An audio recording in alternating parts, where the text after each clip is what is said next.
국민대학교 인문학부 사학전공에 소속된 박은재라고 하고요.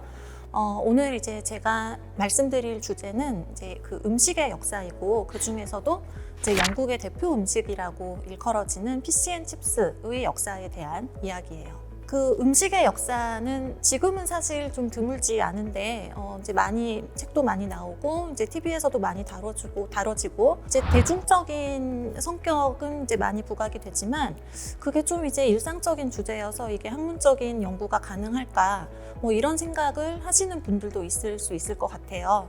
오히려 우리와 함께 오랜 시간 동안 계속 같이 해왔던 만큼 어떤 경제적인 측면이나 문화적인 측면이나 이런 여러 가지 이야기들이 가능한 아주 흥미로운 분야라고 할 수 있습니다.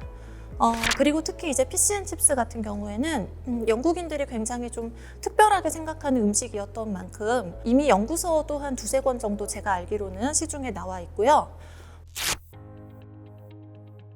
먼저 이제 피시앤칩스에 대해서 좀 소개가 필요할 것 같아요. 아마 많이들 알고 계시겠지만, 이제 생선과 칩스라는 이름인데, 이제 생선 튀긴 것과 감자 튀김을 함께 이제 곁들여서 먹는 음식이 바로 이 피시앤칩스라는 음식이고, 영국인들이 일상 속에서도 굉장히 많이 먹고, 또 이제 밖에서 일하는 사람들이 함께 빨리 때우는 음식이기도 하고, 그런가 하면은 여름에 이제 바닷가에 놀러 갔을 때 을에 사 먹는 그런 어떤 레저의 음식이기도 하고요. 이 일상 속에 굉장히 밀접하게 함께하는 음식이니만큼 이제 영국인들이 피시앤칩스를 사랑하는 마음도 굉장히 각별하다고 할 수 있어요. 그런데 이제 이 피시앤칩스의 역사를 살펴보면은 지금 피시앤칩스가 어떤 국민 음식으로 누리는 이제 그 특별한 위상, 그 위상과는 상당 부분 다른 어떤 이야기들을 우리가 많이 발견하게 돼요. 19세기 후반에 출현해서 이제 국민 음식으로 이제 얘기되기 시작한 것은 20세기에 들어와서의 일이기도 하고요. 또 이제 국민 음식이라고 하지만 피시앤칩스의 역사를 잘 들여다보면은 어떤 국민적인 정체성에서 주류로 인정받지 못한 많은 요소들이 오히려 이 피시앤칩스의 역사에 함께하는 경우를 우리가 발견하게 됩니다. 그래서 이제 제가 그 얘기를 오늘 드릴 건데요. 그래서 먼저 이 피시앤칩스의 어떤 계급적인 비주류성, 민족적이고 인종적인 차원에서의 비주류성, 이것이 어떻게 역설적으로 피시앤칩스의 어떤 국민 음식으로의 등급, 그 주류성을 가능하게 했는가, 이 점에 대해서 좀 말씀을 드리려고 합니다. 먼저 이제 이 피시앤칩스의 계급성에 대해서 말씀을 드릴게요. 한마디로 말하면 이 피시앤칩스는 가난한 노동계급들이 먹던 음식이었어요. 이 피시앤칩스가 이제 처음 팔리기 시작한 상황을 좀 이제 찾아보면은 19세기 중후반기에 이 런던에서 가난한 사람들한테 이제 길거리 음식으로 팔렸던 것이 이제 최초이다. 뭐 이렇게 이제 볼 수 있을 것 같아요. 그래서 우리 혹시 찰스 디킨스라는 소설가 들어보셨나요? 예. 뭐 올리버 트위스트나 아니면 크리스마스 캐럴 같은 소설을 쓴 유명한 영국의 소설가인데, 이 디킨스가 당시 사회상을 굉장히 구체적으로 묘사하기로 유명했어요. 이 디킨스의 올리버 트위스트라는 소설에 보면은 이 피시앤칩스 중에서 이제 그 튀긴 생선, 그 튀긴 생선을 언급하는 부분이 나오는데, 그 이제 언급의 상황을 보면 이 튀긴 생선 창고가 굉장히 좀 비좁은 골목길, 사람들이 이제 많이 막 다니지 않는 그런 이제 좀 숨겨지고 약간 으슥하고 이런 골목길에 튀긴 생선 창고가 있다. 뭐 이렇게 이제 언급하는 장면이 나오고요. 당시 어떤 이 사회상을 잘 묘사한 역사적인 기록에 보면 이제 런던의 이 길거리 음식 장수들, 행상들이 나와서 사람들한테 이 싼 값에 튀긴 생선과 튀긴 감자, 구운 감자 이런 걸 팔기 시작했다. 이런 이제 묘사가 등장해요. 이제 그런 것처럼 피시앤칩스는 아마 19세기 후반기 어느 시점에선가, 뭐 정확한 시점을 특정하기는 어렵지만 이제 19세기 후반기에 노동계급에게, 가난한 노동계급에게 싼 값에 튀긴 생선과 튀긴 감자를 같이 판 것이 아마 이제 이 피시앤칩스라는 음식의 등장이었을 것이다. 이렇게 얘기할 수 있고요. 그런데 이제 이게 얼마나 인기가 많았는지 19세기 후반을 지나고 이제 20세기 초반기에 이르면은 전국적으로 이 피시앤칩스를 파는 가게들이 아주 많아지게 돼요.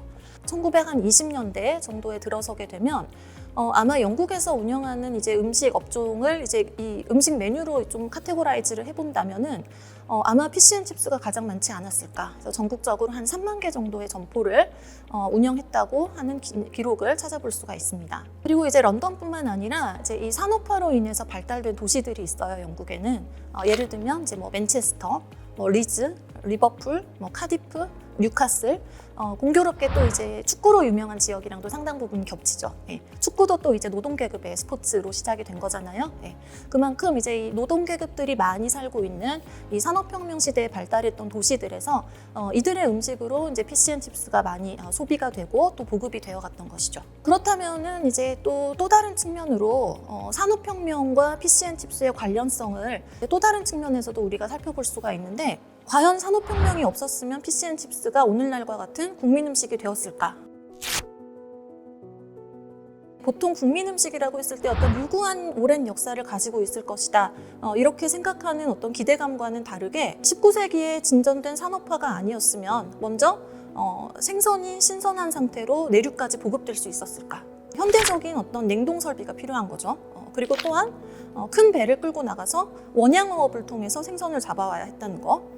그러면서 이제 오늘날 이 피쉬앤칩스의 주재료가 되는 뭐 대구라던가 아니면 이제 뭐 가자미나 이런 흰살 생선류가 영국 밖의 먼 바다에서 이제 잡혀왔던 거죠. 산업혁명기에. 그리고 또한 이제 뭐 감자를 썰어서 튀겨가지고 팔아야 되는데 뭐 어느 시점부터는 이제 주문이 밀려들면은 일일이 손으로 다 썰 수가 없잖아요. 네, 그렇기 때문에 감자 써는 기계들, 튀김을 하려면은 이 기름이 필요한데 이제 정제된 아주 균질한 품질의 식용유, 그것도 역시나 어떤 산업화의 기술 발전이 없었다면 나타나기 힘들었을 것이다.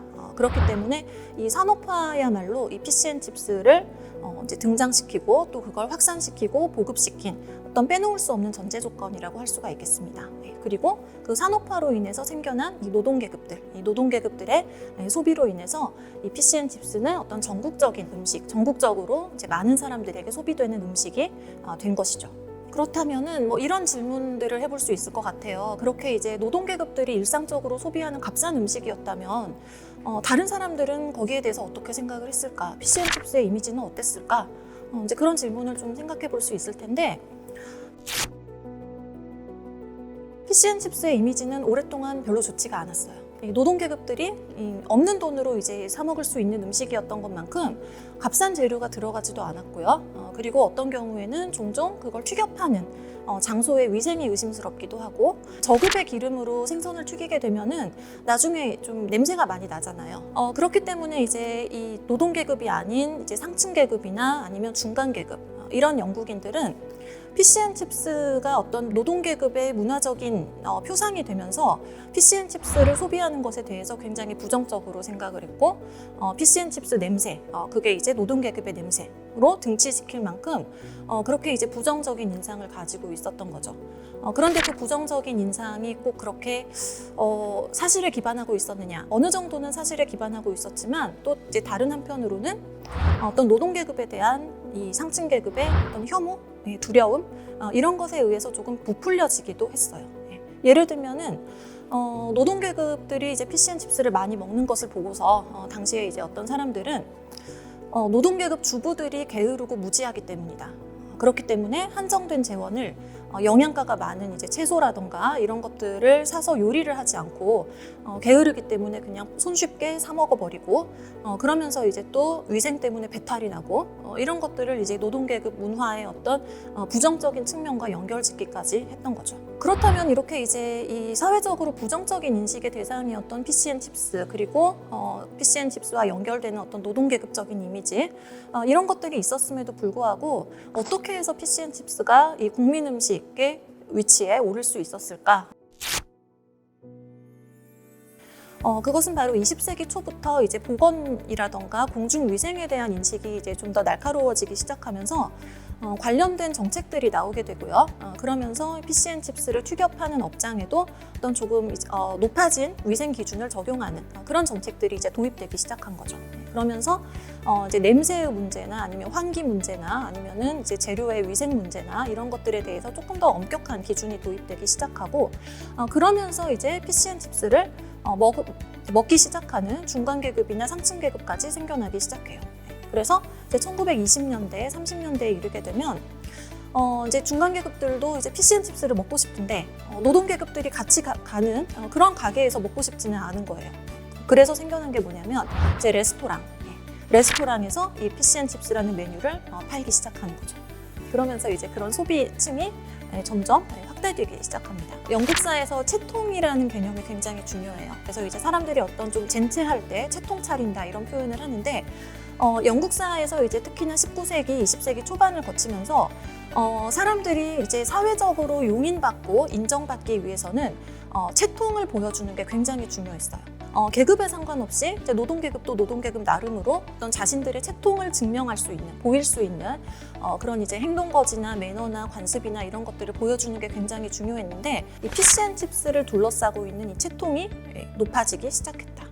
그 과정이 20세기 초반, 특히나 1920년대를 지나면서 일어난 현상이다 이렇게 생각할 수가 있겠습니다. 그리고 또 이제 이 1920년대 이후에 있었던 중요한 변화는 이게 영국 사회 전체의 변화와 연관이 되는데요. 당시 시점은 바로 제1차 세계대전이 끝난 직후가 되는 거죠. 제1차 세계대전은 이제 1914년에 시작되어서 1918년까지 약 4년 이상 지속된 전쟁이고 생각보다 전쟁을 오랫동안 치르게 되면서 국가의 모든 인적인 자원 그리고 물적인 자원 이런 것들이 전쟁에 투입이 되었어요. 그러면서 전쟁 끝난 이후에 영국 사회는 전쟁 이전의 사회와 굉장히 다른 모습을 보이게 되었던 거죠. 그런 만큼 이제 이 중요한 전쟁을 치르면서 이 피시앤칩스를 둘러싼 환경에도 어떤 변화가 있지 않았을까 우리가 추측을 해볼 수가 있는 거죠. 그 변화라는 것은 바로 이제 이 피시앤칩스 업계가 이제 노동계급만을 대상으로 하는 것이 아니라 전쟁이라는 어려운 상황에 처한 영국 국민들에게 어떤 영양가를 공급을 하고 이제 부족한 식량을 공급하는 역할을 했다라고 하는 그 어떤 업계의 자부심이 인정받게 된 거죠. 그래서 이제 당시 남긴 기록들을 보면은 어떤 업자들은 우리는 이제 징병에 나가지는 않았지만, 즉 이제 군복무를 하지는 않았지만 사람들을 먹여 살리는 굉장히 중요한 일을 통해서 국가에 기여했다. 이렇게 이제 얘기하기도 하고 그 주장이 마냥 터무니없었던 것은 아닌 것 같아요. 왜냐하면 이후에 이제 영국 정부의 움직임을 보면 이 피시앤칩스 업자들의 주장을 상당히 진지하게 귀 기울이면서 수용하는 모습을 보여주기도 하고 또 이제 20년 후에 일어났던 제2차 세계대전 시기에는 이제 영국 정부가 이제 식량 조달 계획을 세우는 과정에서 이제 애초에 피시앤칩스 업자들을 이제 이 논의 테이블에 초청하기도 하는 그런 모습을 보이기도 하거든요. 이제 20세기 초반을 지나는 과정에서 이 피시앤칩스의 소비층이 넓어졌다는 것, 소비층이 넓어졌다는 것은 당연히 이 피시앤칩스를 둘러싼 어떤 나쁜 이미지들이 이제 개선되었던 그런 변화가 있었다는 것. 그리고 또 1차 세계대전이라고 하는 이 어려운 시기를 지나면서 피시앤칩스가 수행한 어떤 국민적인 기여도랄까요? 그것을 인정받게 되었다는 것. 이런 이제 변화들 속에서 우리가 피시앤칩스가 어떤 부정적인 이미지만을 탈피하고서 이제 어떤 국민적인 위상을 주장할 수 있을 만한 그런 변화를 겪게 된 것은 아닐까 이렇게 생각해 볼 수 있을 것 같아요. 앞서서 제가 이제 피시앤칩스에 결부되어 있는 어떤 비주류성을 계급적인 측면이랑 민족적이고 인종적인 측면 이 두 가지로 언급을 했었는데요. 계급적인 측면에 대해서는 우리가 이제 지금까지 얘기를 한 것 같고, 그다음에 민족적인 측면에서의 이 비주류성 이것이 이 국민 음식으로서의 피시앤칩스와 어떻게 연관되는가 이걸 이제 조금 말씀을 드릴게요. 이제 이 피시앤칩스의 이 민족적인 측면에서의 비주류성이야말로 매우 흥미로운 주제인데 왜냐하면 우리가 이제 앞서서 피시앤칩스가 노동계급들에게 팔리기 시작했다 이렇게 얘기를 시작을 했었는데 그러면 애초에 그 원형이 되는 음식은 그냥 이제 솟아났을까? 그냥 존재하는 음식이었을까? 이걸 생각해 보면은 그렇지는 않다는 말이죠. 이 생선 튀김과 튀김 감자로 구성되는 피시앤칩스의 이제 중요한 부분, 이 튀긴 생선 부분이죠. 이 튀긴 생선 부분을 담당했던 사람들은 영국 사회에서 오랫동안 이방인으로 여겨졌던 이 유대인들이었어요. 이 튀긴 생선 음식은 오랫동안 유대인들의 음식이라고 여겨지는 음식이었고 당시 이제 19세기 때 유대인들이 또 동유럽에서 영국으로 많이 이민을 오거든요. 그때 이제 유대인들이 남긴 기록을 보면은 이제 이 튀긴 생선들만큼 우리 유대인들, 고향을 떠나온 유대인들을 결속시켜주는 음식은 없다. 이런 기록을 남길 정도로 굉장히 애착을 가지고 있었던 유대인들의 음식이었던 거죠.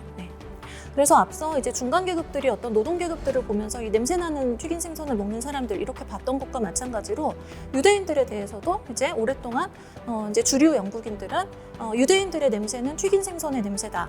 이렇게 이제 볼 정도로 굉장히 부정적인 인상을 가지고 있었던 것이고, 또 이제 이 피시앤칩스를 완성시키는 칩스, 감자튀김의 경우에도 이 감자튀김의 원산지가 이제 남미라는 사실은 많이 알고 계실 것이고요.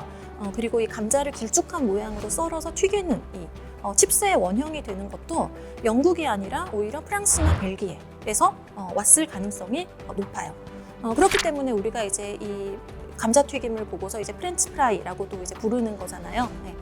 그렇게 이제 기원에 있어서 순수하게 사람들이 영국적이라고 생각하는 그 카테고리 안에 없었던 거죠. 네. 그렇게 이제 유대인들의 튀긴 생선, 그리고 아마 프랑스나 벨기에에서 기원했을 튀긴 감자, 이것들이 이제 결합을 해서 피시앤칩스가 탄생하게 된 것이고요. 그리고 또 하나, 피시앤칩스를 사람들이 많이 먹기 위해서는 그걸 파는 사람들이 필요해요. 네.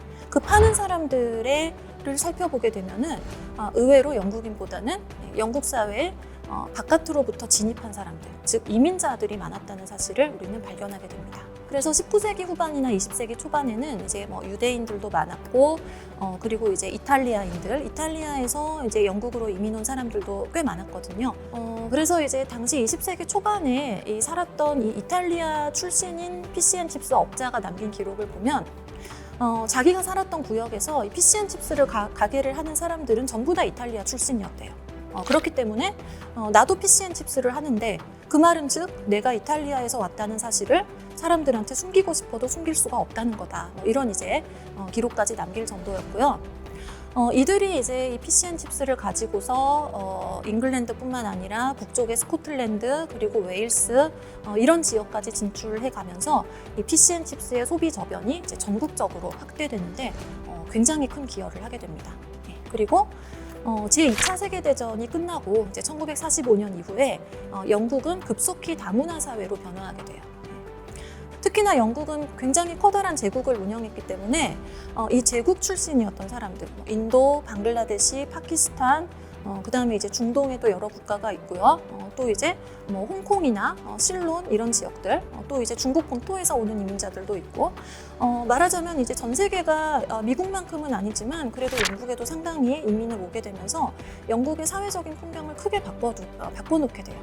그리고 이제 이 바뀐 풍경의 일부가 바로 음식 문화였는데, 슈퍼마켓에 가보더라도 그런 어떤 이국 음식을 할 수 있는 재료들이 많이 진열이 되고, 이제 요리책에도 그런 이국 음식의 레시피들이 등장을 하게 되고, 그러면서 이제 이 식문화가 굉장히 다채로워지고, 또 이제 이 다문화적인 음식 문화들이 영국인들의 삶 속에 침투하게 되면서 새삼스럽게 영국인들은 생각을 하게 되는 거예요. 그러면 우리의 음식은 뭐지? 우리의 음식을 대표할 만한 그런 메뉴는 뭘까? 그 생각을 해봤더니 피시앤칩스라는 거예요. 다시 말하면 역설적으로 이민자들의 어떤 존재, 다문화되어간 그런 문화적인 환경이 없이는 사람들이 별로 생각하지 않을 만한 그런 어떤 영국의 민족 음식은 뭘까? 우리나라를 대표하는 음식은 뭐라고 할 수 있을까? 그런 사고방식을 자극한 것이기도 해요. 그러면서 실제로 이제 1950년대부터 영국의 대표 음식은 피시앤칩스지. 이제 미국에 만약에 핫도그와 햄버거가 있다면 영국에는 피시앤칩스가 있고, 인도에 커리가 있다면 우리한테는 피시앤칩스가 있고, 이런 식의 이제 담론들이 굉장히 흔해지게 돼요. 그래서 이제 이 피시앤칩스를 둘러싼 민족적인 어떤 비주류성이라는 것은 우리가 국민 음식이라고 했을 때 굉장히 유구한 역사를 지니고, 또 이제 어떤 순수한 한국인 혹은 순수한 영국인 그렇게 생각되는 사람들이 만들어 먹고 소비했던 그런 음식이라고 생각하기 쉬운데, 실제 역사는 그것과는 굉장히 다른 그림을 보여주고 있는 거죠. 네.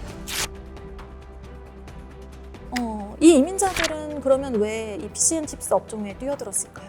피시앤칩스를 하려면은 사실 별다른 자본이 없어도 되고 기술도 필요하지 않아요. 네. 그러니까 이제 성실하게 출근을 해서 재료를 다듬고 튀기고 청소를 하고 판매를 하고 그렇게 큰 자본이나 기술이 동원되지 않았던 거죠. 네. 그렇기 때문에 이 이민자들은 이제 가족의 노동력을 총동원해서 새벽부터 이제 밤까지 재료를 손질하고 뭐 이제 기름에 화상도 입어가면서 이렇게 이제 힘들게 피시앤칩스를 이제 팔면서 이제 서서히 영국 사회에 정착을 해가게 된 것이죠. 그래서 이제 어떤 연구자의 표현을 빌면 피시앤칩스는 이 사회적 신참자들을 위한 것이었다. 이런 표현이 등장하기도 해요. 네. 그래서 이제 지금도 영국에 가보면은 피시앤칩스 가게에 가보면 의외로 이제 그 할랄 푸드를 같이 팔거나 아니면은 이제 중국 테이크어웨이를 같이 팔거나 이런 이제 피시앤칩스 가게도 많습니다. 그 가게의 소유주들을 보면은 이민자 출신이거나 아니면 부모나 조부모님이 이민했던 사람들인 경우도 굉장히 많고요. 오랫동안 이제 영국 사회에서 이방인으로 취급이 되어 왔고 아무리 이제 이민을 하고 국적을 취득했다 하더라도 이제 영국인으로 별로 받아들여지지 못했던 사람들, 그 사람들의 존재가 없었다면 아마 이 피시앤칩스의 어떤 전국 음식으로의 위상도 어렵지 않았을까 그렇게 생각할 수가 있는 거죠. 네. 오늘날의 이제 피시앤칩스를 살펴보면 예전만큼 사람들이 많이 먹는 것 같지는 않아요, 사실. 왜냐하면 이제 기름에 튀긴 음식이고 열량이 굉장히 높고 그래서 이제 요즘 트렌드와는 사실 그렇게 맞지는 않은 거죠. 그렇지만 그럼에도 불구하고 다른 음식들이랑 완전히 그냥 똑같은 음식 중에 하나냐? 그렇다면 그것도 아니에요.